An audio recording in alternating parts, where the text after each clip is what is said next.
Hello, you beautiful people, and welcome to the as of yet award-winning that 40k Lunchtime Show, where we analyse lists, dive deep into the meta, and provide you all the grade A banter you could ever hope to hear. And in chief charge of the grade A banter today is Mr. Jack Tight. How the devil are you, sir? Oh, I'm doing great. Come back from a wonderful weekend at the ITT. We all loved some Teams 40k. Getting to run around and play all the really drawish games where you're really grinding out those extra diff points or two. But nonetheless, Satisfying when it works out. yeah, Right? I had 5 singles wins. We'll ignore that 10-10 because that's a singles win. Obviously. That's still a singles win. Excellent. That sounds like a good time. We will, of course, come back to your run shortly. As for myself, I didn't get to play the ITT. There was a moment where about 1 o'clock on Saturday, I got a message from Tom Redgate. Tom Redgate's in our Omegon squad playing Sisters of Battle, and he's like, "Chris, I'm feeling not very well, and I'm in fact getting worse. Is there any chance that you could come and replace me tomorrow?" And I'm like, Now, I mean, maybe like I speak to my partner potentially, but then I start to like go through in my head. I'm like, what would I have to be doing? I'd have to be playing a brand new army, an army I've never played. But when you play against an army, it's just nothing like.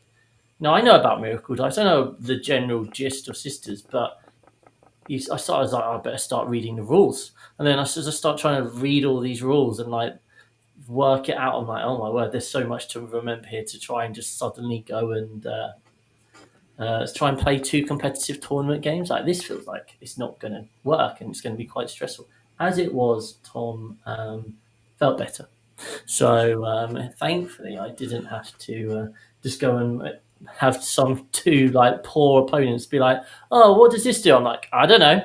Let's go to Wahapedia and find out together." Oh, I could have given you a crash course in the morning, Chris. You know what I literally was? I at like 1:30 I'd opened up your game at Coventry against this CSM game, and I was just starting to watch it with like Wahapedia open. I was like trying to learn the data sheets. I was like, this is going to be an exciting opportunity. I was like, this can only go well. You see, it's a little bit Always. like the movement, the toughness. Every time they shoot into something, you're like, well, I don't know, like T3 probably.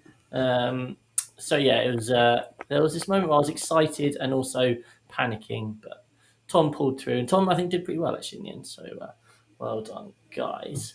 So at this point, I'm now going to head over to our screen share and do all the fancy stuff. So the plan for today, obviously, there is, as you guys can tell, there is no Ed. He has had some sort of work change type thing. So therefore, it's just us two, and Tom's obviously doing his real job now. So what we're going to do is we're going to talk about the ITT, and that's going to be the main focus of today. Jack will get a chance just to go through his sorts of things. The main show tomorrow is also a captain's recap of the ITT. I know plenty of our team are thinking of doing tournament reports and that sort of thing as well. So that's kind of like the game plan. As always, shout out in the chat. Did you go to the ITT? Did you have a good time? How did you get on? All that fun stuff. So yeah, we'll quickly talk about the updates to a few things from last week. Then we're going to look at ITT. There's no Who Am I. There are quite a few list surgeries. How well we're going to do these relies a lot on Mr. Jack's type.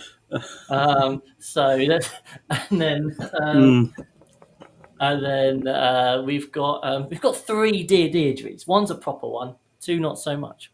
So it should be a good fun show. So the week in Warhammer. Well, last week we finally got some points and updates and new data sheet type stuff on the Tau stealth suits, and also we found out the points for the new Ultramarines.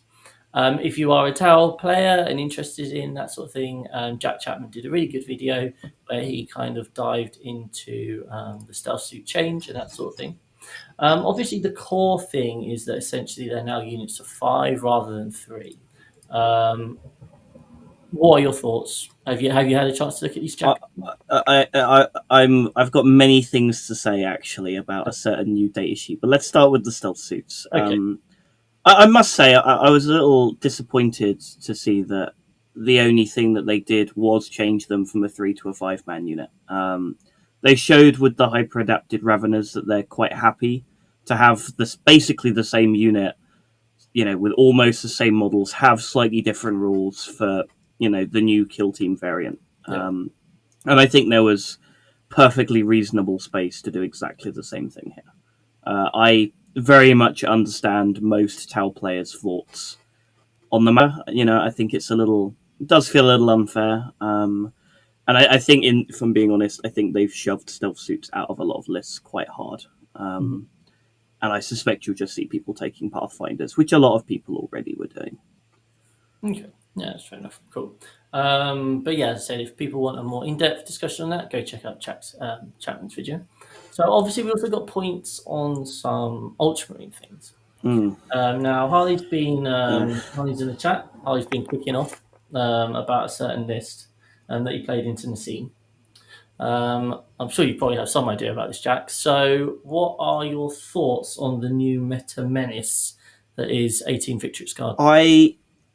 I have literally no idea how this unit got printed at its current points cost, with how good we've been lately at not releasing stuff like this into the game.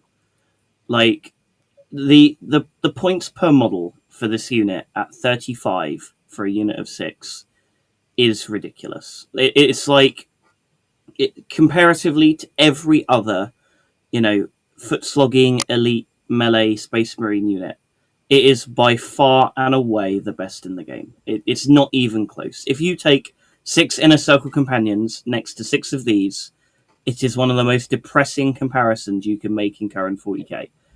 And there are so many things about this unit where you look at it and you go, well, this could have been handled differently, I think. I think the most obvious one is the points cost. Why they needed a discount for the extra 3 is I get why. It's because the chapter champion and the ancient can only be taken once per army, but it doesn't matter. You're still going to take 6. Like 200 and 10 points for 6 models, even without the banner or the champion, is incredibly powerful for the points. Yeah.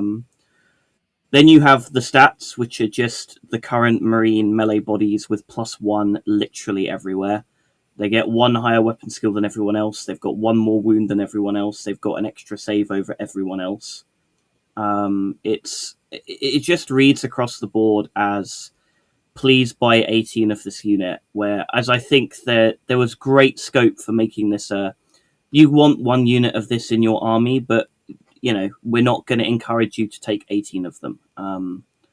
I think if it was me, I would have just made the whole unit an epic hero. You can have 1 unit per army, not this. I suspect horrible, mess of 12 to 18 that we're going to be seeing a hell of a lot of over the next few months. And I haven't even talked about the blood surges, the characters you can attach to them that make them even more powerful. They fundamentally have every single thing they could possibly want on that data sheet at probably, when I was talking to people when the rules came out and the points hadn't, I was like, if they're 50 points a model, they're going to be really good. So that's, 90 points more expensive than they are now, and I think they'd still be really good. I'm kind of amazed as to how these have been released the way they are, when we've been doing such a good job lately of not releasing such clearly broken units into the game. I think that's probably the gut of the punch, isn't it? That things have been going pretty well.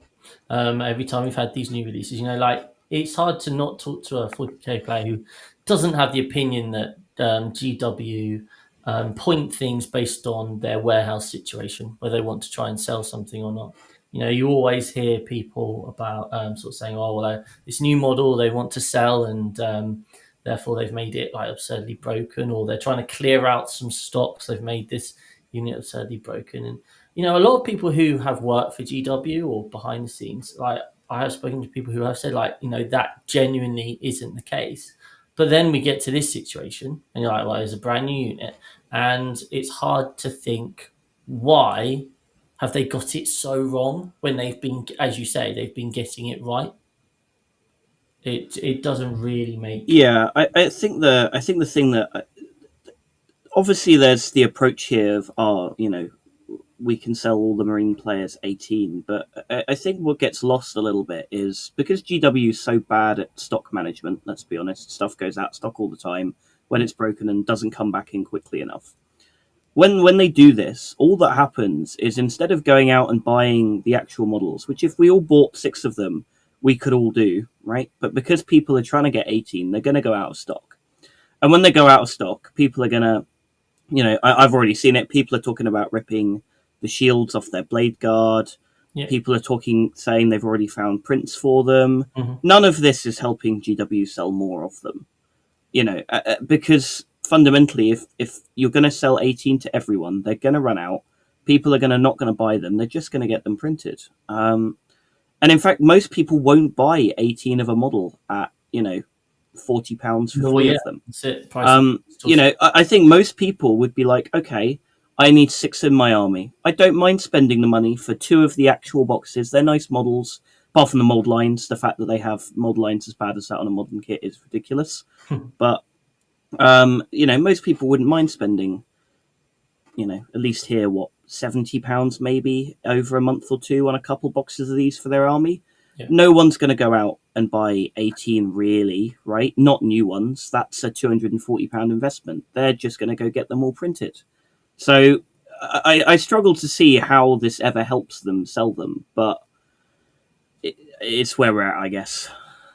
Yeah, we could do a whole episode on GW business approach, but yeah, it's certainly interesting to see. So anyway, there's a little meta tip for you guys. Either have 18 Victrix Guard in your list, or work out a way of dealing with 18. Good luck with that. There's not many of those out there. So, but yeah, I think there might. Well, we often say, don't we, that as we come to the end of an edition, Marines get some new good stuff, and we kind of sit there and we bend over and prepare, and it'll be interesting to see how things develop. If anything can come out to deal with it, etc. Who knows? When are they legal? Are they legal now? Yeah, they have points and rules now, so you're going to see them for plenty long enough. And to answer the question in the chat about can you shoot them off the table, not really. If you shoot them off the table, they've positioned them wrong. With the access to reactive move and blood surge, it's very hard to get a meaningful activation into them before they've already killed their points worth of stuff. It's not impossible. By all means, it's just very, very tricky to do. Lovely. Wow. All fun and games. Nice positive start to the show. Anyway, let's move on to the ITT. So for you non-UK folk, the ITT, the International Team Tournament, is the flagship kind of teams event around here, where we have 4 in a year, and they are spread around the country to an extent, and then it counts to the NTR, the National Team Ranking System, only those events. So points being prizes, people find that a load of fun to try and do well with. Kind of their team. You've got big teams, like well-known teams who go consistently. You've got groups of friends who just go along and just maybe to 1 or 2. You've got a whole mixed bag. They are getting bigger and bigger every year. This event had 115 teams, which is obviously quite impressive. And on top of that, as you said before, Jack, this is kind of the the post WTC big teams event where everyone wants to come out to play. I think it was fair to say it's a pretty stacked event, and that sort of thing. So first of all, I guess let's come at it from your perspective, Jack. You were playing with War Masters. What were your team's expectations or goals, and how did you get on? Well, as a team, I think we only had one goal in mind, which was not to draw Ignite round 4. That's But entirely fair. It's spoilers, happened quite a few we'll, times. we'll we'll get to that later. Yeah. Otherwise, I think our team is in with a shout of winning one of these one day. I think we have enough players that are good enough to really put a showing up at this scale of event. It's not worked out for us quite like that so far, but I absolutely think that we're in a great position coming in. We have 5 very good players. We have 5 armies that line up fairly well into the meta. And yeah, we felt pretty confident going in. I don't know about your team, Chris, but we'll. Yeah, I'll talk about us. Well, obviously, I'll be talking from the perspective of 6++. I didn't actually get to go, but yeah, obviously, War Masters, well-known team, quite regularly shot in the foot by having to play Ignite round 4, which isn't ideal. But yeah, as you said, we've spoken about this before. You guys have got you've had a few additions to your roster, got a very stacked first team. And potentially even a second team if everyone was available. So you guys are a team that everyone needs to be aware of when matrixing and thinking that they're going to play. So how was your Saturday? Well, on Saturday we played a lot of 40k gaming teams, and by a lot I mean 2 of them. Yep. So our round 1, I can't remember which of the 2 names it was into, but we played one of the 40k gaming teams, and they actually had a very interesting comp that when we matrixed for, we're like, this is looking pretty bad overall, and we're a little bit caught out by it really, because I think we like to think that our team comp is actually fairly well rounded.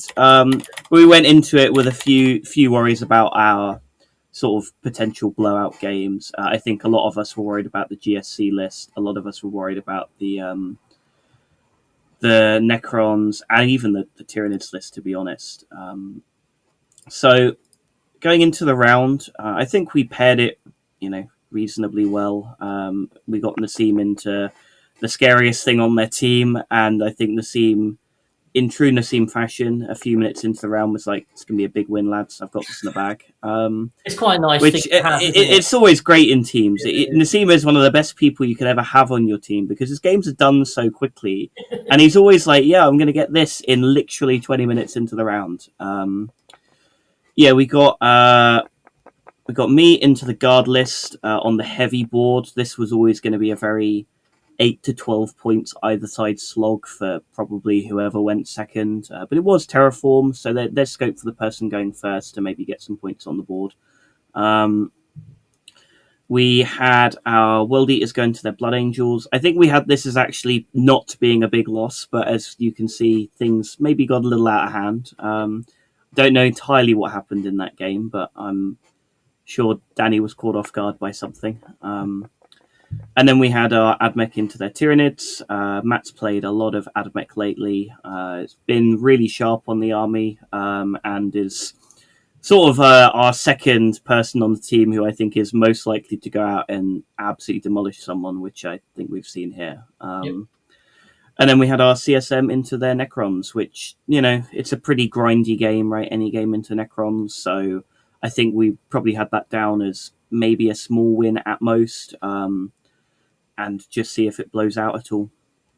Nice. So as you can see, it finished 66-34, so you had a nice win there. Shout out to Steve Parrott in the chat. Hello, good sir. You got to play Jack Type. How exciting for you, Steve. Hopefully Jack was nice and didn't cheat. Let us know in the comments if he is actually a terrible human being and this is all just an internet persona.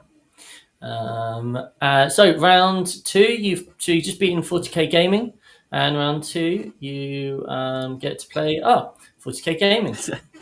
Shocking. Yeah, so we played their other team, and their first team told us very specifically, make sure you beat them by more points than you beat us. So we took that message very You did. literally, You can see that. and we tried our best to make sure that happened. So I think going into this, I think the list we were most worried about was the sisters list, and I think the EC list. A few of us were scared of the guard list on light boards, so preferably if we could feed that to Naz on a light table or just Naz on any table, Just do Naz things. and get us, if one of the rest of us has to play it, if we can play it on not its table pick, then the matchup is theoretically a bit more manageable, but none of us particularly wanted to play that guard list. It's Hammer of the Emperor for people that haven't looked at it. So pairings going into it, we had our CSM into World Eaters. I think that's just a violent game all over, right? Everyone absolutely smashes each other to death very quickly, and someone comes out on top. I imagine Raf probably had a few more units and pieces in the bag, so when the big smash up happened and everything died, Raf was like, oh, I've got 5 units left, you have none. Cool, right, I'm going to run around and score all the points for a couple turns. I had myself a lovely Sisters Mirror into 30 Sacrosants with my Bringers of Flame list that has lots and lots of melter guns. Now, fortunately, this was Purge the Foes, so I was saved a little bit by the fact that he couldn't just body all the objectives and I wouldn't be able to do anything for a few turns. And, I have a few plays to kill Sacrosants. I can get out of the transport with the Sanctifiers, give them +1 to wound to counteract the -1 to wound from them. Varl obviously kills them pretty aggressively. But outside of that, it is quite a tricky list for me to manage, especially because it's a surprisingly quick army if it gets the 6s on Miracle Dice going. Mm-hmm. But we pulled it out at the end. We had their EC go into our World Eaters. This is not a good matchup for World Eaters, if anyone is wondering. I'll ask the team what happened with that one, but traditionally EC is pretty favoured into World Eaters unless the World Eaters player has 3 units of Exalted 8-bound, because those are the only things that interact with Winged Demon Princes. Otherwise, they have too many issues with them. We had Admech into Death Guard. I imagine that game was Admech went first, or maybe even second, and just jailed the Death Guard list into its deployment zone for the rest of time. The drones die really quickly to Ballistari nowadays. Cool Oath of Moment, crit, or sustained hits on 6 twin link las cannon shots is going to go through drones pretty quickly, especially if there's 3 lots of that across the board. And then we had Naz into the Astra Militarum, and some might say Nassim knows how guard works. Poor Tom. Shockingly, Tom's such a nice guy. And Nassim did Nassim things. 20 minutes into the round, he's like, "Yeah, it's going well, lads. I think it was maybe a few turns into the game. I looked over, and I think Nassim was on Tom's home objective." Which is normally all you need to know. And I think we ended up having a bit more of a comfortable win that round, with a few more bigger wins here than we had last time, and a slightly smaller loss. Yeah. Excellent. All right. Well, now we come to round 3. Some say this is the reason that Ed isn't actually here today. But considering he said he wasn't available before the weekend, I guess we'll allow him off. Because you got paired into 6++ Alfarius. Now, obviously, I wasn't there, and I wasn't really privy to the conversations. I think it would be fair to say Alfarius did their matrixing for the weekend quite late in the day. But I do remember hearing them saying it didn't feel great into War Masters. And obviously, Alfarius Tom will deep dive the weekend in tomorrow's show. So it'd be very interesting to hear how this went down from the War Masters perspective, I guess, rather than our perspective. As you can see here, it was a pretty convincing win for War Masters, something that we'd be quite disappointed with. So how did you guys feel before the game, and then how did it pan out? So I very very nearly botched this up for our team. I would say it's even right at the start of pairings. They you guys led off with defending with your, I believe it was your CSM list, Yep. and Yeah. I in my head I was like, okay, it is Chaos Cult, which is not the funnest matchup for me, but I know how Chaos Cult works. I played it enough times. I have enough hand flamer units. I have Val. I have some castigators. I have enough volume and stuff. I can manage the list. It's just a little tricky. So, Nassim's prepped our cards. He's going to put me and World Eaters down as the attackers. And I scroll through the list again, and at the bottom I see 10 Warp Talons, and I'm like, Naz, quick, take me out. I can't play that anymore. And Nassim's looking at it, and he's like, oh, this has totally botched my pairings plan now, because obviously Nassim's planned it all out already, what he's going to do into everything. Yeah. And I've come along and gone, Naz, actually, I'm wrong on this, which I don't normally do. Normally I just leave Naz to it. I'm like, fine. And Naz looks at it for a couple of minutes, and he's like, what's going on? He's like, what am I going to do? Tom's like, hurry up, what are you guys doing? Come on. And Naz looks at me, he's like, I'm going to have to put you down anyway. It's like, I can't not put you down. It's like, it's too many other issues later on if it happens. So I'm like, fine, it's my mistake. So we put me and World Eaters down. And the sigh of relief I gave when you guys picked Danny to play your CSM instead of me, I think I could have given Lee a game, but I don't think I'm favoured into that with the Warp Talons on top of everything else. So that was a scary start to the pairings process, but I think otherwise it mostly proceeded as planned. We wanted to pull Ed out as quickly as possible because a lot of us had pretty terrible matrices into his list. Yeah, there's a common fit vibe that we had. Obviously, so as you don't know, Ed took quite a funky Grey Knights list. It was Warpbane, but it was just infantry skew. Lots of just infantry, 2-up power armor, run at you and punch you in the face. And he did go 5-0 at the weekend and did do very well. And his matrix looked pretty good across the board. Yeah, so we put Matt Bell down in the hopes that, Admech potentially on a light board would pull out. I think we were hoping that you would put down Ed, and then I think Chaos Knights were, I think, the best two things that could have gone down for us. And Ed went down. Pulling Ed out is, a loss for us on the matrix. I believe. Sorry, I should have actually had our matrix set up for this round, but I believe we had that down as a loss, which was fine because it pulls Ed out of getting big wins into some matchups that we felt were going to be worse for us. Yep. Then I believe second defenders were, I believe it was your Marines. Might have been Tom actually, but at that point, I think the pairings, we're kind of happy with where it's going, and we're okay with the remaining 3 armies into your remaining 3 armies. I think we had Tom, Alex, and Chris left, and then me, Naz, and Raf left. And I think we were kind of okay with whatever combination of matchups ended up coming up. I think the matchup I wanted to play the least was probably the Space Marine matchup. And I think otherwise it went pretty well for pairings. When we got into the round, I think this is where things got a little bit more, you see the bit of the team's dynamic going, where, we're a little bit into the round. I think news is that Naz has won 20-0 pretty early on. Naz capitalizes on some deployment mistakes he thinks Alex made where, some knights are on the line that maybe shouldn't have been.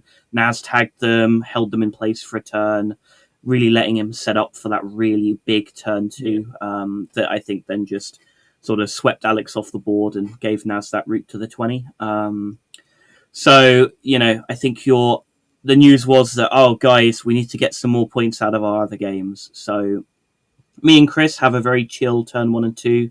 We're cruising straight towards that. I'm probably going to get a small win territory for going second. I'm not going to be able to push him. But he's like, well, news is this is not going well for us, so I'm just going to go for it. And he comes in with all of his stuff. He goes to have a big go turn. he gets really unlucky and fails to kill a rhino with 6 plasma inceptors, 3 bolter inceptors, and some inferno pistols on some vanguard vets. I think he does kill it in the end, but it means that all he's done with his go turn effectively is kill a rhino, some sanctifiers that are in the rhino, and a few retributors in my backfield that some inceptors dropped in to kill because I high rolled my 4-up saves. At which point I did the sisters thing of going, you have an army with no invuns, I have 3 units of retributors left and Val's unit alive. Yeah. So I proceeded to basically high roll him and snap the entire army off the board in the face of a turn. Which I wouldn't take that score as being reflective of Chris. I think if he wanted to play the slow game, he would have easily gotten it into that 8 to 12 draw territory area. And he was doing an excellent job of getting it there. He just felt that he had to go for that big score, right? Sometimes you have to in teams. And, I think that game there basically cemented us the round overall. Yeah, absolutely. You can watch Tom versus Raf on live stream, as was Chris and Jack's game. Yes, on the free no commentary one. Yeah, and Tom Raf game was really close. They just keep the living crap out of each other. Obviously, Ed, as you can see, managed to get a small win into Matt. And then, so is this a good matchup for World Eaters? I think theoretically it's probably pretty decent, right? I think fundamentally, right, it's a game where both sides smash into each other really well, right? Like the CSM units kill the World Eaters units, the World Eaters kill the CSM units. The main issue that I think the CSM has is dealing with the 20-man Berserker Brick is a little tricky because -1 damage is knocking around, right? It's on the table. You're going to go in with your Accursed Cultist Brick and they're going to pop -1 damage and you're going to kill 8 Berserkers at most, and then they're going to turn around and kill the whole unit. So I think a lot of the game comes down to, can you navigate maybe a Predator activation or two followed up by Warp Talons or something else into the Berserker Brick before you commit all your Accursed? Like, I think if you commit your Accursed after the big Berserker Brick has been dealt with, I think it's a little better. I think it certainly takes the edge off the 16-4 score, probably turns it into more of a 12-8. But that's my take on it anyway. Yeah, that's interesting. Yeah, I think this round kind of shows the reality of teams, especially at a higher level. You take Alex, Alex was a very good player, but he's playing against one of the top players in the world who, if a lot of the time, if you make a mistake or you don't play the matchup exactly as it needs to be played, you kind of get away with it a bit. But against someone like Naz, you're just not going to. He's going to pounce and he's going to really exacerbate that. And because, we've spoken about, haven't we? Actually, this isn't that bad a matchup for Chaos Knights, but you have to play it right. Yeah. And if you haven't played this matchup before and you're playing against someone who has played that matchup before and is also a very strong player, it can obviously, and that can swing the round, right? Because as soon as you hear that, then you move up here and we're going, right, well, actually, we now need to make this push, and that's not worked. Well, that's another massive loss. And we go up here, and if Lee hadn't played, I don't know if he played that matchup before, but obviously Danny's a pretty good player. Disappointing. I think our kind of the vibe was, just not quite at the same level as you guys just yet. We like to think we are, but more often than not, things will go slightly more against us. Quite convincing win in the end. So you're there, you're 3-0. Let's just rewind to about 15 minutes ago when we said, what was your main target for them? Not drawing Ignite until round 6 would be preferable. Absolutely cool. So in round 4... would you look at that? It's Ignite. As is Zach's want, apparently. Zach just is like, right, let's just line up round 4 War Masters versus Ignite and then do the rest as random. Because was this the 3rd, 4th time? No. To give some context for this, so I think we've been to 10 ITTs as a team. And we have played Ignite round 4 in 8 of those 10 ITTs. And the first few times it happens, it's like, okay, yeah, funny, it's happened again. I think by the time we got to like 6, we're like, something has to be up here. This cannot keep happening. Like 8, and it's always round 4 as well. It's never like it moves to round 5 or round 3. It's always round 4. Um, and it's become a certainty at this point that we'll play them. But I think the odds with how big the ITTs It's are now are remote. astronomically low. Very remote. I think there were 8 potential teams we could have played this round, Okay. and yet somehow we drew them again. Yes, drew them again. But hey, you're feeling confident. You're on a roll. You scored well so far. What was your matrix like into this? Did you feel okay? Did you feel Um, confident? I think it was a little bad overall, but I think that's because there's a lot of it's ignite pessimism, Right. which people like saying that you shouldn't pair for players, but also actually a lot of people, Naz included these days, have started pairing for players and how they feel about certain games. Mm-hmm.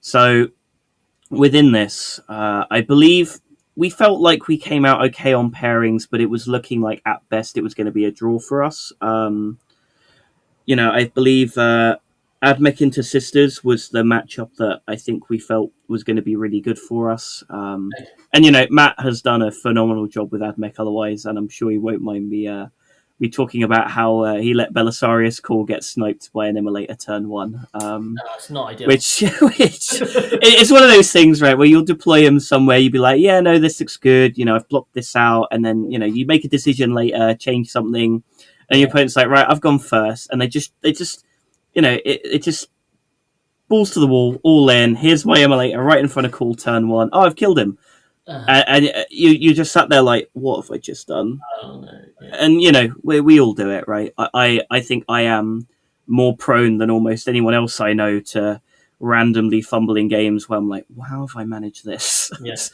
And I think that was the real turning point score for the round. I think it otherwise went how me and Naz thought the round would largely go. Naz would get a win into someone. We were hoping I would get a win in my game, but I was on the heavy table. I drew a couple dud cards turn 1. And I went first. I was like, this is going to be really tricky to push for a win for. I had a few openings. Unfortunately, none of them quite worked out. And David obviously plays a really solid game of Warhammer, right? Like, he's not going to give me any ginormous openings in which I'm going to blow the game open into a massive win. So we tried for it, but unfortunately, we just ended up basically wasting 3 hours of both of our lives and ending it at 10-10. So this is an interesting one because didn't you say about 10 minutes ago this was not a good matchup? Yes. So I think fundamentally, when we do, there's a couple here where when we do our pairings, we leave players to have to do their own matrix, right? And sometimes me and the team will be like, are you sure this is correct? Do we think this is the correct thing to do for this? Do you think this is the right score? But generally speaking, you kind of have to trust your players to know their matrices. And I think this sums it up here where, Boris has done a little write-up of this game on the England Discord, and he feels it's very heavily EC favoured if you don't have a lot of Exalted 8-bound, which our list did not. And as such, plus a couple of mistakes, it really blows out a game that Boris, I think, felt it should have been a 14-6 to him, like also like a between 14 and 16 point win to him. And Danny made a couple of mistakes that really let it blow out into the 20-0. Yeah. And then the other game that I think where thing that the Matrix maybe seemed a little off is CSM into Orcs. I obviously played some Orcs before. Historically, I've played Orcs for a few events. And I was like beforehand, I'm not sure this is a good matchup for Chaos Space Marines. And because in my head, I'm like, Chris has got 25 flash kits. He's got Fight on Death everywhere. He's got the Gaz Brick. And I'm struggling to see a route that the CSM can get through the game where they're not losing too much stuff in their own turn, right? Like, sure, yeah. You send a unit out, 10 flash kits overwatch you lose a unit. You send another unit out, they fight on death and kill you, and I think you just get attrition too much, and then turn 2 or turn 3 after they've attritioned you for a couple of turns, the orc player calls the war, and then you're tabled. And I don't think we haven't had a sort of post-event team meeting yet, but I'm sure this will be one of those games where it's like, okay, I think we were wrong here on our matrix, and maybe there's a couple places we can look at improving it going forward. We will get them at some point. It's You've come close before, right? We've come close a couple of times, and I think I think our team of 5 players now is good enough to do it. I just don't think this was our day. No, that is entirely fair. And so the dream's dead, unfortunately. So round 5, you draw into the War Hamsters, who we've played a few times. Always a lovely game. We love you guys. So I've called them low key good before, which Sam Dunn loves, because we've never actually beaten them. We just keep drawing against them. But yeah, they're a strong team with some very good players. So this is round 5. How did it go? Well, the team had one clear instruction for this round, which was, I want big wins. Okay. He's like, we're going to go 4-1 at best now. If we're going to go 4-1, I want the highest scores we can possibly get. Now, admittedly, I don't think we'll ever quite trump, a couple years ago where we 100-0'd our round 5 opponents to go 4-1. Yeah. But nonetheless, we were going into a lot of these games with the mindsets of, okay, how can we blow these games out as quickly as we can? So I think pairings overall, I wouldn't say there was any that we were like, I don't think this is great for us. I think list-wise, a lot of us were weirdly scared of this Custodes list. I love it. It's got a Land Raider in it. So I saw it and was like, I immediately love that list. I want that list. Then I looked at their Demons list and they're playing Plague Legion. I love that detachment. And again, it was scaring a lot of our players. And then they had Annihilation Legion, Necrons, which again is an off-the-ball pick. But I know there's a no fallback dude in there who is very capable of ruining my games very quickly. Yeah. So I wanted no part of that. And, I think we felt pairings went about as well as they were going to go. We got Admech into World Eaters, which I've seen this matchup go both ways for both sides. And the good Admech players are convinced it's good for them, and the good World Eaters players are convinced it's good for them. And I think it's... Sorry, Sam, you're not a good World Eaters player. Hey, look, I'm just saying they think it's good for them. That's got nothing to do with player skill, right? That's just thoughts and opinions. Yeah. I've played Admech players on all ranges of skills, and I can tell you now, a bad Admech player is completely different from playing someone good on that army. Yeah.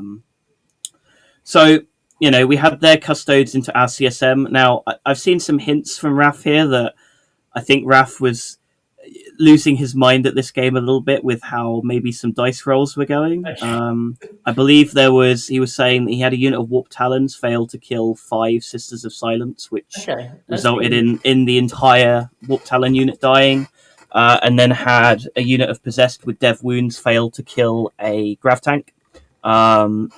So, it's one of those ones where he maybe... I think probably got diced a little bit. I think he was hoping for a better score out of that one. We had our World Eaters going to Chaos Demons. Not really many of us particularly wanted to play the Plague Legion list. I thought my matchup into it would be okay, but not great, just because I can auto-pass the really important Battle Shocks with Miracle Dice. But I didn't really want to play it, so I believe we put it into our only other good game that we felt this weekend, we felt we had, which was Danny going into that Plague Legion list. Admech into World Eaters we discussed. Yep. We had Nassim go into their Necrons player. Now, the last 2 pairings for the round basically or table picks for the round was they had table pick with their Necrons into Nassim on Raven Guard, and I was going to be playing the Emperor's Children, Luke, who is one of our wonderful watchers. Yep. And they had table pick for the Necrons game, and they gave the Necrons the light table, and that is throwing someone under the bus if ever I've seen it. There's no way of sugarcoating it. That man was thrown off a cliff, making him play Nassim on a light board. So then, yeah, that went one way very quickly, as normal with Nassim, where he's like, yeah, I think he's just going to die. And then there's my game with Luke. Now, I'm not going to lie, I didn't deserve to get 19 in this game. And to be honest, I don't think I deserved to win this game. I played this really badly. I was, pretty sloppy in deployment. I left some gaps here and there that I shouldn't have left. And basically, the net result is I finished doing all my scout moves after the Emperor's Children went first, and I looked at my deployment zone and went, oh, I've left a gap for him to charge Val with the Lord Exaltant squad. And I'm like, I know what's about to happen, which is that unit is going to go straight to my deployment zone and remove one of my most important units for killing 3 winged demon princes. Yeah. And what actually happened was Luke went in, he tried to precision Val out, which I actually think is the correct choice because he's never going to kill the unit of suits. Oh, yeah. He needs to get a second pledge somewhere, and Val's only 8 wounds, the rest of the suits are 12. If he kills Val, the unit's output is neutered anyway because he's no longer scared of the Overwatch. And obviously, all the unit has precision built in, so I Armor of Contempt to not take a load of damage to the AP1 weapons. And when it comes to the Lord, he starts rolling them out. He gets 8 hits, 8 wounds. It's all looking really good. I'm like, I'm going to lose Var, and I'm going to lose like another suit here. And I'm like, all right, here we go, one at a time. Pass my invuln, fail an invuln. Okay, pass. And I'm like, oh, I don't even need to miracle dice. I just live. And then I roll the last one, and she survives on 4 wounds, and I'm like, I don't think that's supposed to happen in this interaction here.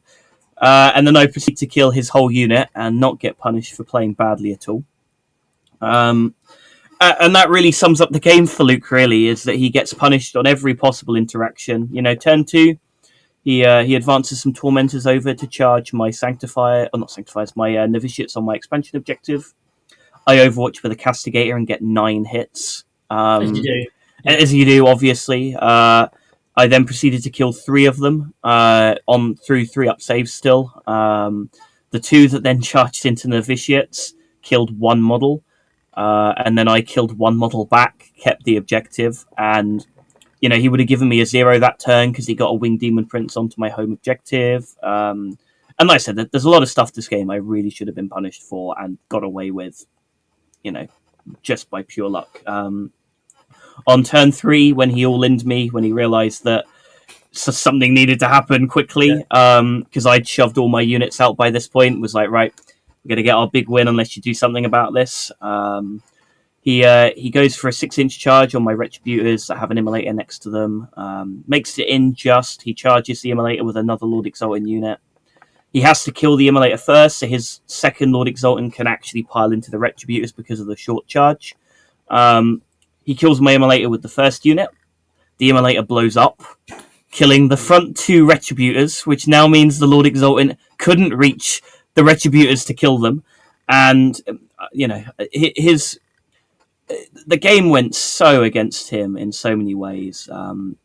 His rolling was okay throughout, but mine was just outrageous at the points where it mattered. And he got lucky at the end on rolls, but it didn't matter at that point. I had a Rhino with a unit of Sanctifiers on his home objective, and I had too much ball control, and the game just spiraled out of control. And, Luke played it really well, and the score does not represent at all what that should be. And yeah, we get through the round, with a pretty good set of scores, really. And, it was just enough to get us inside of the top 10. So we'll take it. Didn't you? But no, shout out to all hamsters. A lot of them come to the events we run and that sort of thing. And we love you guys. So yeah, let's have a look then at placings. So as we can see here, the final was Ignite versus Tryhard Wargaming +1.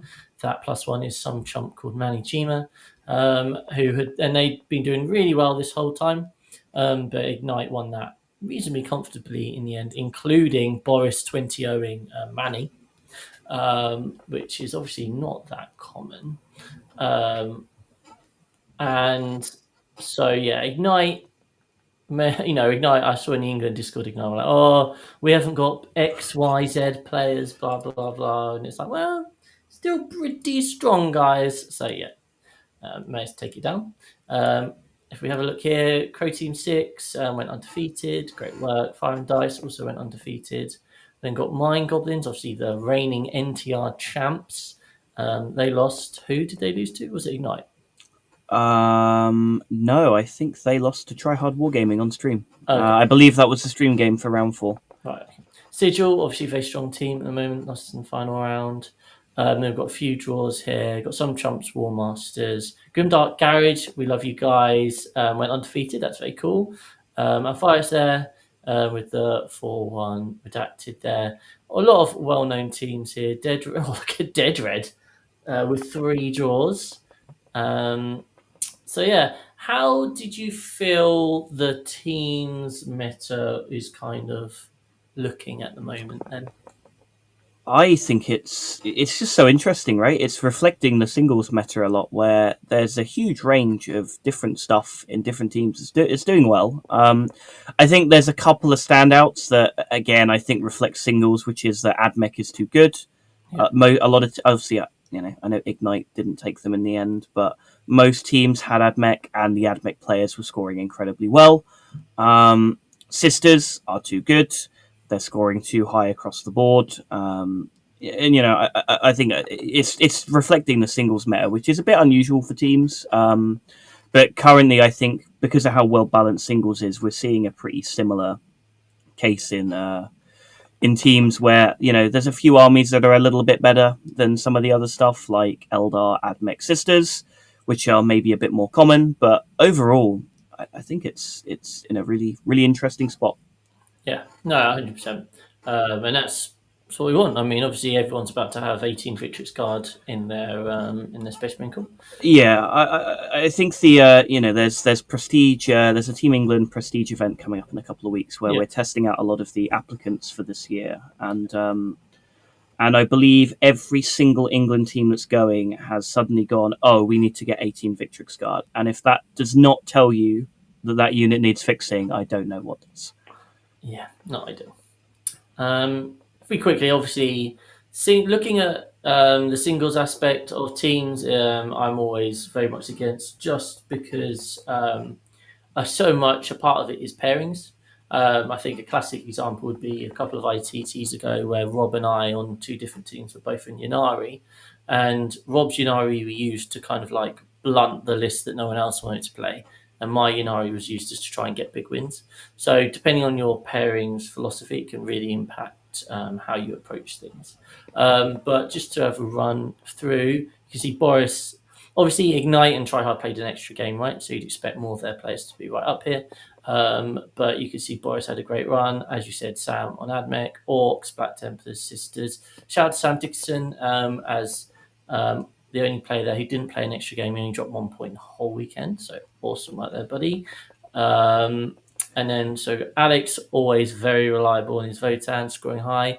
Mike Tess, that's more. Empress Children, your very own Nassim Eldari there. Our very own Tom did reasonably well. I think he won all his games. So there were some Eldari. There's a lot of talk about Eldari. There's a lot of talk about Tau, kind of that Montcar list. You didn't play against Tau, did you? Your team? We did, yeah. did? Ignite had. Ignite had Lewis. So I think the interesting thing with Tau in the current team's lineup is it's a faction that can really flip games, right? Just off deployment and first turn rolls, right? Like if that Tau list wins deployment roll off and then goes first, it will absolutely brutalize so many armies in the game. Now, that's obviously not a particularly healthy thing for teams, because it means that some pairings can come down to, oh, their Tau player one roll off went first, great, whatever. Oh, their Tau player lost roll off for deployment and went second, great, we're having a wonderful time into them. But I think it's interesting that Tau have found their niche currently of just blowing people off the face of the earth in 2 turns with Montcar. I think it's a more effective strategy for teams than it is singles. You can't rely on it in 5 games in singles, but in teams, if it happens in 3 games and you play really well in the other two and get a small loss, then what else can you ask for? Yeah, yeah, no, absolutely. I'm finding it quite interesting to see a few custodies here. Mm.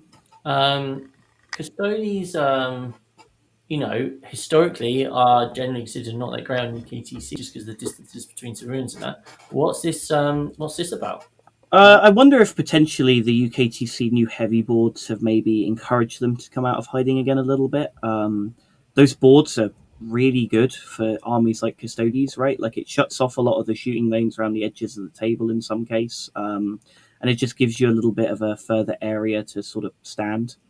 Um, but I also wonder if it's because currently a lot of armies are heading in a very monophase direction, right? Like obviously Admech and Eldar may be an exception to that, where they sort of do both phases reasonably well. But you look at the Marine Raven Guard builds, right? Like there is some combat in there, sure, but they're mostly shooting oriented. And maybe Tau again very shooty oriented, Knights very shooty oriented. Very monophase armies that maybe wardens are just stat checking people with a 4-up feel no pain like that. They do that into monophase armies, and also they're just very hard to push, right? Like if custodians sit on their expansion and sit on their home, and they don't want to move, you can't move them from it. They're just going to be there all game. Oh no, I see Like them. yeah, you can't out-see them. You can't really charge them unless your unit is really good in combat. And that's kind of the way it is. Yeah, absolutely. Shout out to Alex Fowler there. Look at that beautiful score, 20. Oh, Alex. See that he's saying in the chat that too was an admech, and the 20 after that was an admech. So I was not wrong about what I said about that matchup. As always, Jack, you're absolutely. Admech players think it's great. World Eaters players think it's great. Neither of them can decide which one it is. On the Matrix, because whenever we do like pairings, like teaching stuff, it's like you have to assume your opponents have got the same matrix as you when you're doing it, and it's like, well, actually, we've both got completely opposite matrices when it comes to world. See, I think that's an interesting point because me and Nassim lately have taken the viewpoint of I say me and Nassim has. I'm not entirely on board with it yet. Where actually we started pairing for players a little bit as well. That's like interesting. if we think we can capitalize on a player skill difference and get a 20 out of it, then we've started looking to capitalize on it. Yeah, and I think that's probably what a lot of the top teams will do. It's that extra level, isn't it? It's that sort of thing. When you're talking to people who are just getting into pairing and just learning to play teams, you wouldn't try and do that. The theory being, you play into War Masters, Ignite, Team England, whatever, and you go, wow, they're all ones and twos. Well, then what's the point in doing the pairing, right? Whereas actually, once you get to the higher level and you're trying to leverage every advantage you can, then actually the player is an element of that. You need to neuter certain players or try and hit harder against certain players. So yeah, right. We haven't got Who Am I? This is just last week's one, which I've not bothered to change. So just pretend, close your eyes. Just realised this is it's going to be a long show. This one I've waffled on a lot about ITT. It's fine. It's all good, mate. As long as it's interesting, it's fine. And we've got lots of viewers, so clearly you haven't waffled that much. So list surgery. Wow. I hope you guys are ready to be disappointed. As always, if you are a member and part of being a member means you get access to our membership section of our Discord. You can put lists in there, and we will have our experts, or in this case, expert, share their thoughts and opinions. Now, Jack, how well versed are you on Votan? I've played against them a few times. Okay. I think of the list we've got coming up, this is probably the one I know the most about. So. Excellent. Well, that's good. And so for me personally, I've not even heard of Brandfast. So that's how useful I'm going to be. But have you got any advice for Mr. Paint Celestine here? So we've got Uther, Broker with Implant, 2 Grimnir, 1 Memnir, 2 units of Halfkin Warriors, a 6-3-3 of Thunderkin, 1 Beamers, 2 Bolt Cannons, just a little 5-man of the Terminators, 2 Jaeger units, 2 Carriers, 2 Pioneers, and then 2 Land Fortresses. So I guess the first sort of thoughts that I had was was about the 3-man units of Thunderkin having the bolt cannons. Now, the main thing with this detachment is that you get sustained hits if you're stood near a transport. Now, obviously, where this gets really good is you take the conversion beamers that have critical hits on 4s, and then you go, oh, I now crit 4 sustained for just being near a transport. And, I get that you want to have a couple units to strip cover. I just wonder if you may as well just take 3 units to the conversion beamers anyway. And, you might not always get to use the sustained crit force thing, but they're still going to strip cover, which is their main use anyway. Or you just take the grav cannons. I think I would prefer to have either weapon over the bolt cannons in this case. And I think that was the main thing that I looked at and was like, I'm not sold on that. Of Jaegers necessary? I don't think it's necessary. If you like having 2 units of Jaegers, it's certainly not the worst thing to do ever. It's nice to have 2 carriers just because it gives you a second transport that can float around and give units sustained. But I do wonder, I think my thinking is this list feels a little bit light on stuff in some ways, right? That does damage. It's like, okay, you got a couple land forts, you got 6 Thunderkin, and then the rest of it is kind of like, this is all a bit of chip damage, it all adds up. I think I'd like to see maybe a second unit of 6 Thunderkin, specifically in this detachment. And maybe even padding the Hearthguard up to a bigger unit instead. I think I'd like to see one more big damaging piece, and I think maybe take some of the little scoring elements out. I think the list is trying to rely on the 6-inch disembark at the end of any phase strat a little bit too much. That strat is great if your opponent doesn't know what it does. If your opponent does know what it does and they play around it correctly, you're going to find less and less ways of using it. So you kind of have to leverage the other parts of the detachment than just that one strat repeatedly. Hopefully that's helpful, Kieran. Now, Jerry, who comes to our events all the way from Belgium, absolute hero. We know him as a Vanguard player, but he's dabbling with Necrons for teams. So he's jumped straight into the Canoptic Court round. You bad man, Jerry. Look at all this stuff you get. So he's got Imatech, Caesarus, a Command Barge, a Plasmancer, Ghost Dart, Royal Warden, 2 Technomancers, a unit of 3 Tomb Blades, 20 Necron Warrior unit, 2 Canoptic Tomb Crawlers, a unit of 6 Wraiths. He's got 3 Doomstalkers, he's got a Reanimator, and then he's got a Solo Destroyer, a Solo Heavy Destroyer, and then a unit of 3 Ophidian Destroyers. A few slightly different picks here. Is this so? We're thinking teams here. Are we happy with this as a teams list? Yeah, there was again a few small optimization tweaks that I think I would have made. So importantly in this list, because it's not on this screen, is that there's an enhancement on the Technomancer, or one of the Technomancers that gives Infiltrate, which is interesting now because you can either attach that dude to the Warriors or the Wraiths. And, I think there's arguments for both. And then I think the things that I would change is I was really surprised not to see the new Macrocytes unit in here, which is the little kill team unit it has Scout 8. It gives a -1 to hit aura in combat. It gives +1 weapon skill to a Canoptic unit in combat. And, obviously they don't do the same output that Tomb Blades would do in a scouting role, but they both have scout. They can both early game skirmish. I just think the Macrocytes give you that little bit of extra utility. And, you need to find 15 points for that, but for that I'd probably cut the Heavy Destroyer and turn it into a regular Destroyer. Mm-hmm. And the other thing I think here that a lot of people will miss is how the Canoptic Tomb Crawlers can join the Warriors, which then gives them the Canoptic keyword, so that then they unlock all the strats in the detachment, which is really powerful because they get access to a reactive move. So keeping that in mind, I wonder if Zeraz is actually needed for this list. I get he's there to give them +1 AP and Armor of Contempt, but I don't actually think you need Armor of Contempt. I think with a reactive move and savvy enough play with your Warriors, I think most armies will have a hard enough time getting into them sufficiently anyway that you will need to worry about it. And into melee armies and stuff, right? You just sort of you wrap the macro sites with warriors, and if they go into your warrior brick, you go, cool, you're -1 to hit. If you don't kill all of them, I'm going to res a bunch of models because I'm playing Necrons.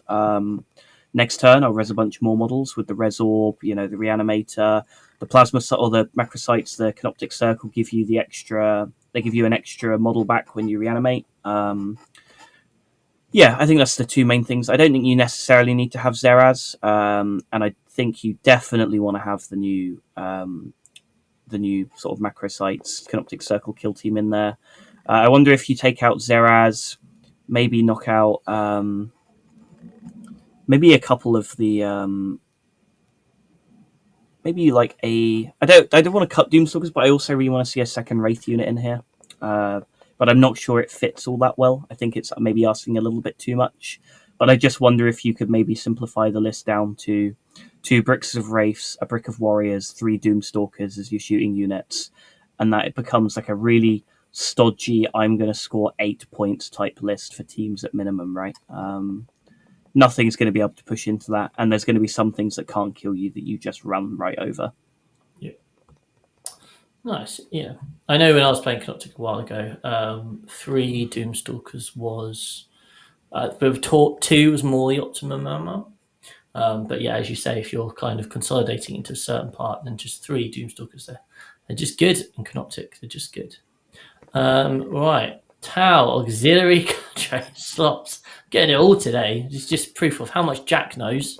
As he's also a Tau name. Can't wait for this. Yeah. Jack's about to really scramble here. So here we go. You don't get much stuff in this list. It doesn't feel like anyway. 2 ethereals, a unit of pathfinders. It's got 2 units of the 5 stealth battle suits, 3 units of 6 rampagers, 2 units of 2 riders, 2 hammerheads, 3 riptides. It's a heavy list, isn't it? And then 2 units of 1 broadside. Do you have any opinion? Yeah. So the thing here is that you've missed is that it needs to go down 60 points to make change for the stealth suit points. Yes, of course, yes. So how I think what I would probably cut is to just make those 60 points is I'd probably just cut 1 broadside. But the list in general, I do wonder if this falls victim to the are stealth suits optimal changes that have sort of come about, right? And I think an important bit of context for this is terrain it plays on. And the answer might be, well, why does that matter? And my thinking is because all of the auxiliary units, so the rampagers and the riders, need to be near Tau units to get their like the sort of pseudo lone op that you get in this detachment. Because you have to be visible and wholly within 6, and then you get 18-inch lone op on your auxiliary. Is if you're on like maybe UKTC and GW terrain, maybe you need to have a ghost keel in there. That sort of functions as its own lone op, right? Sort of you wander around with a lone op, you stand near another lone op to get your lone op, and it just gives you those ways of standing in slightly more open spaces. Maybe gives you some really good rapid ingress chances if the ghost keel is on the edge of the table and you ingress some rampages in. Obviously, this list won a GT, so I'm sure he's thought about it a lot more than I have. But yeah, my thoughts are: do you need stealth suits now, or are Pathfinders just better? I probably think Pathfinders is just a better unit now. And do you want a lone op in there if you're playing on particularly open terrain formats like GW and UKTC? Yeah, I know. So Slot's Australian, so he's not playing UKTC. I don't know whether he's playing GW or WTC though. I think for WTC you can skip needing the lone ops. Obviously they're useful, but they're no longer strictly necessary. And yeah, I think to make 60 points, I would just cut a broadside. It's not the most exciting change ever, but the list has won a GT. They're going to know how to make a Tau list better than I do. I just listen to them. There you go. And we've got a final one you're a bit more. We've got And coming in here. We've been working through iterations of his list. So we've got an I kind of classed 5 of them list. Oh no. Excuse me. So I'm just so used to two lines appearing of text, but actually there's only one. So we've got a Lancer, two Despoilers, three Carnivores, 4 units of 10 cultists, and then a Dark Commune and a unit of accursed cultists. Yes. So I again this an interesting bit with this list is that they've only got the small unit of accursed with the Dark Yes. Commune. Now, you know, I think if you're going to take that unit, you have to take the full brick. There's no point taking the little 8-man with the accursed unit or with the Dark Commune. I think if you're going to do it, you either have to have the full big unit or not at all. I think with the war dogs you've got and the knights that you've got, if we're going to go down that route, I think we have to take out the accursed brick and just run more cultists. I think if you want to run the accursed brick, you have to accept going down to 2 war dogs, and then you sort of use the leftover points. So let's say you take out 1 carnivore. I believe they're 150 now. They might be 160, but let me check. Yeah, 150. So I take that out, take one of those out. I put the second half of the accursed unit in. I'd have 60 points spare, and you just take another unit of cultists. If it takes you over points, you take some Nurglings because you can only have 500 points of cultists. Take the second unit of Nurglings, or you take instead. In fact, yeah, that's what I would do. I would cut Profane Altar on the Despoiler. I think if you're, I don't think your knight should be having too many issues staying near 4 units of 10 cultists. And also, to be honest, I actually don't think you should sacrifice the cultists unless you need lethal hits. If you need sustained, I think there's it's very rare that you should need sustained into a target that a double Gatling Despoiler is shooting at. Whereas there are a lot of cases where you want lethals on a double Gatling Despoiler. So you probably shouldn't need to have Profane Altar, at least from my limited testing with it. I found that it was a nice quality of life thing, but not really needed. And I think with the extra points, I would take the Feel No Pain enhancement on the Lancer if you've got leftover points. If you haven't got leftover points, then it is what it is.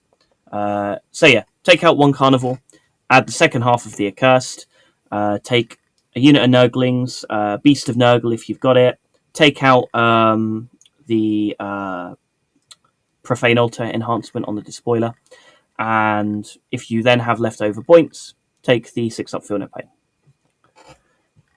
There you go, and Jack will be relieved to hear that is it.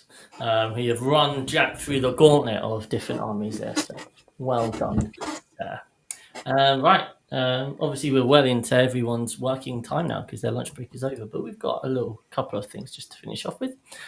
So, dear Deirdre, how do you play a casual game of Warhammer 40k but still have the desire to win?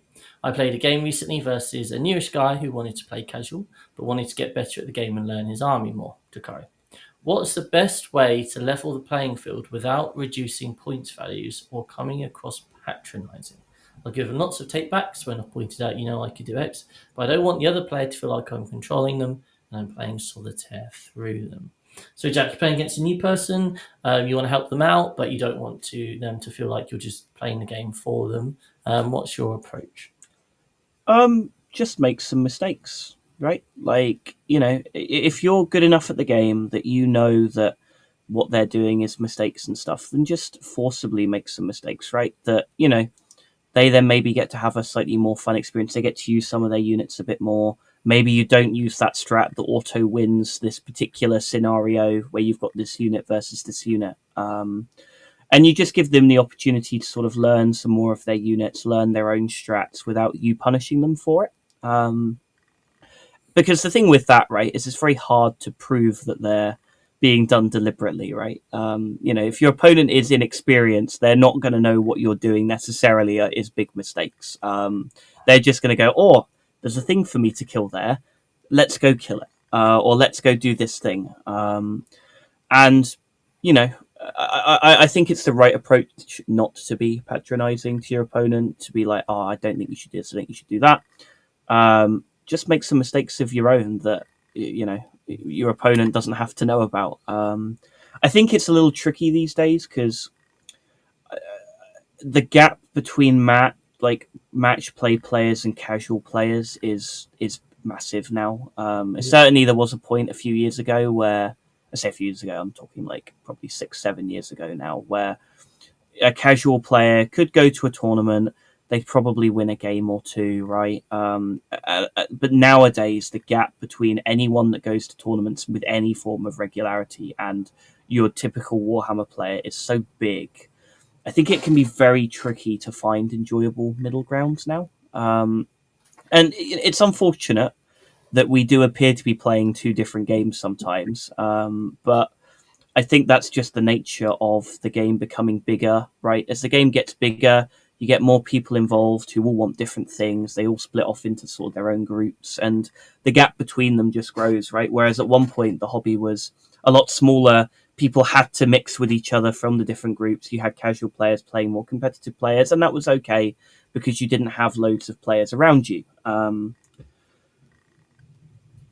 But yeah, I've waffled on about a slightly different casual versus comp topic there. But nonetheless, I think if you're trying to play a more casual player and you're experienced enough where, you can control the tempo of the game versus a casual player, just make a few mistakes and let them have a good time, right? Let them use that fun unit that they really want to use, right? Just give them something in front of it that they can go club it with. Yeah, I think that's nice. I think, from my perspective, I would first of all I'd ask them.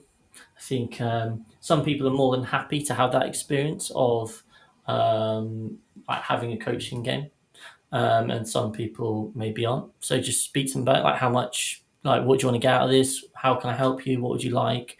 See what they kind of say. Now I've played tournament games where I've been trying to like, oh well, you could do this and then this wouldn't work. So do you want to do that? And then they're like, no, I don't. And they're like, one guy actually got quite annoyed with me. He's like, no, I don't need you coaching me. And I was like, okay, sorry, like I didn't want to come across that way. So, and that's in the tournament game, right? So, but then conversely, I've had games, casual games, where I've tried to help them, and I'd be like, oh well, this could happen, and so these are the sort of things you want to think about. And they're like, okay, and then they just go and do the bad thing anyway. And it's like, fair enough. But I think, yeah, definitely talk to them beforehand. And another thing you can do is just deliberately take a much weaker list, and then that will offset some of it as well. So if you take a fun list or a weak list or just a bit of everything, just try out some units you don't normally, and then suddenly you've got a list disadvantage. It does mean that you can try and play that list well, and it might balance it up, especially as you start to play against people who are not complete beginners, but have some idea of what they're doing. So that's another way of balancing it up. Anyway, that's all the serious stuff. We have got one super serious question here, which I'm fairly sure Jack will know the answer to. No, not that one. Here we go. No, not that one either. Oh, sort of technology's gone wrong today. Why do Gene Stealer Cult Snipers have anti-Psyker 2 Plus? Is it because Psykers have bigger heads, Jack? Clearly, right? Must be the only logical answer. I can't think of any other explanation. Yeah, I've not encountered it in the lore.